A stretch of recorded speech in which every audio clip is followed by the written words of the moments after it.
Transformational. Transformational leaders empower their teams by inspiring them to see individual goals as part of the collective mission of the organization. Leaders in this style motivate followers to reach higher levels of performance and personal growth, fostering a culture of initiative and ownership.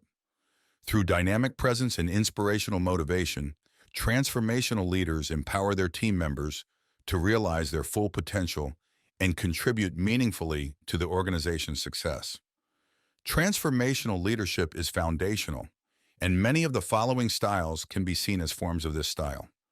Pros: employees feel empowered to bring new ideas to the table. This openness to change can inspire personal initiative and creative thinking. Cons: done poorly, it can also lead to chaos. If a leader tries to inspire without a clear focus and structure, the initiative of individuals can be out of sync or even work against each other rather than toward a common goal. Autocracy. Autocratic leaders, sometimes described as authoritarian leaders, are those that like to be in control. They make all of the decisions themselves and are very clearly in charge of projects and plans, not involving their team members or employees in any decision-making whatsoever. Autocratic leaders tend to be quite assertive people who know what they want and have high levels of confidence in their ability to make the right calls. On the plus side, autocratic leaders demand a certain level of respect and can make clear, unfiltered decisions, while employees have clearly defined roles and won't interfere with the leader's choices. On the downside, this kind of approach can be considered a bit too strict or overwhelming for some workers. Transactional leadership. It is basically a supervision type. In this, leader gives reward to the employee for good job. They may also give punishment for the bad result. The main difference between this and transformational leadership is that leaders belonging to the above category motivate and energize towards the target. In this type, leaders always make the target visible by making employees understand each and every step to follow.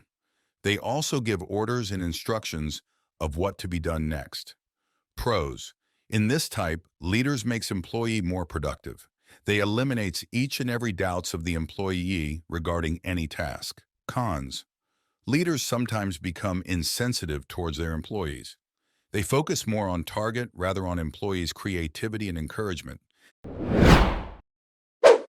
Coaching leadership has its roots in the world of sport. With this style, a leader takes on a kind of coaching role, assessing the strengths, weaknesses, and personalities of each team member and adjusting their approach to bring out the best in everyone. Coaching leaders tend to be very empathetic and understanding of others. They're good judges of character, great at reading people, and motivated by a desire to help others improve. This leadership style can be very effective at boosting productivity, inspiring a positive workplace culture, and making every member of the team feel valued and cared about. However, it places high demands on the leaders themselves, and they need to have the right levels of energy to cope with those demands. Democratic leadership. In this style of leadership, group members are also considered as the part of decision-making. Ideas are exchanged freely, and at last discussion is done to make the final decision. Whole team member is guided by the leader. This type of leadership can be applied to any organization. This style of leadership is highly flexible. Leader has the authority to take the final decision. Pros: different ideas are shared easily among one another. This type of leadership is highly effective and productive. Interest and morale of the employee towards the work increases. Cons: difficult to maintain the coordination among the group. Agree and disagree on particular topic may lead to communication gap. Chances of getting poor ideas from unskilled member. Bureaucratic leadership. Bureaucratic leadership is built around rules, regulations, procedures, and organization. With this kind of leadership, the leader sets out the rules to follow, and everyone is expected to abide by those rules and concepts. It is very similar to autocratic leadership. The main difference is that, in this type of leadership, leaders might consult the group regarding any topic, but the whole authority to take the final decision is in the hands of leader. Sometimes it is highly effective and productive. Bureaucratic leaders tend to be those who like order and organization. These leaders appreciate the power of rules and procedures and like doing things by the book. This leadership style can be useful for keeping everyone on the same page, giving them clear duties to perform and rules to keep in mind. It's good for getting results, but less effective in terms of motivation and engagement, as workers may feel bored or disillusioned if there are too many rules to follow. Charismatic leadership, as the name implies, is a style of leadership that is built around charisma. It relies on the leader's own natural charm, charisma, and winning personality to inspire, engage, and motivate the team to succeed. Charismatic leaders naturally need to be great talkers and inspiring people who are naturally charismatic with great communication and persuasion skills. Pros. Charismatic leadership is great at getting buy-in for big ideas and ambitious initiatives. A leader's passion and enthusiasm can be infectious, driving the team forward. Cons. Charismatic leaders should work to avoid tunnel vision. With such intense focus, charismatic leaders might overlook other important issues that pop up along the way. Employees can also recognize and be put off by charisma if there is no strategic vision behind it. Servant leadership. As the name suggests, servant leadership is where the leader actually plays more of a servant-style role, focusing entirely on the needs of their team. They are servant first, leader second. Like with transformational leadership, servant leaders seek to inspire their employees to pursue a shared mission, but they do so with a stronger focus on empathy and on helping employees become more balanced and autonomous. They aren't afraid to get their hands dirty and work alongside their teams. Pros.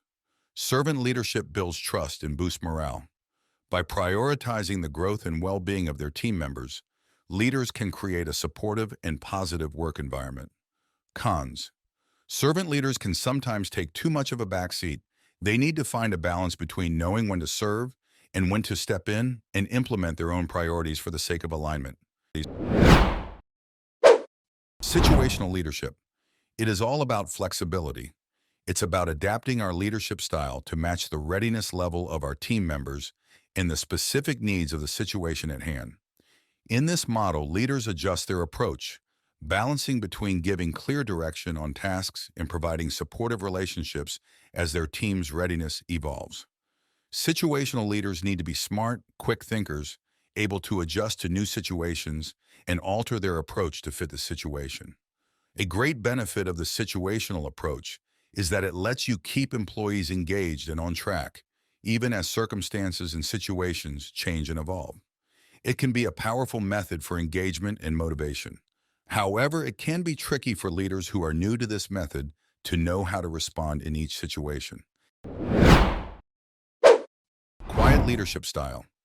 As the name implies, quiet leadership involves leaders who tend to be relatively quiet, thoughtful, and uninvolved for large parts of the process.